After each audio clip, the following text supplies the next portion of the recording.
Ukukhula kwebhola lakuleli kanye nokukhulu beligi yakuleli sekwenze onompempe bakuleli bahlonishwe emazweni amaningi ase-Afrika kanjalo naphesheya kwezilwandle. Njengoba onompempe bakuleli banakho ukuphatha imidlalo yemiqhudelwano emikhulu i-Afcon kanye nemidlalo yendebe yomhlaba.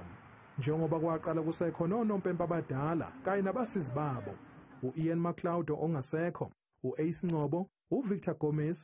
Emqhudelwaneni walonyaka we-Afcon kuzoba kubhekwe onondweba bakuleli. U-Akhona Makhalima uzobe esebenza nge-VAR kanti uyaziwa kuleli ngezinqumo zakhe akangajiki kuzo nesashiya abaningi abaqeqeshi bengeneme njengesakamuva edlalisa iMamelodi Sundowns nePolokwane City. Kanti u-Abongile Tom uyaziwa emidlalweni emikhulu kulelo okufaka phakathi neDerby lapho kashiya khona iqembu le-Kaizer Chiefs lilokhu likhale njalo ngegoli elalishaywa emidlalweni we-Carling Cup yosuku olulodwa u-Ashley Dupree. Le midlalo ye-Afcon izoqala mhla ziyi-13 kuye phezulu e-Ivory Coast.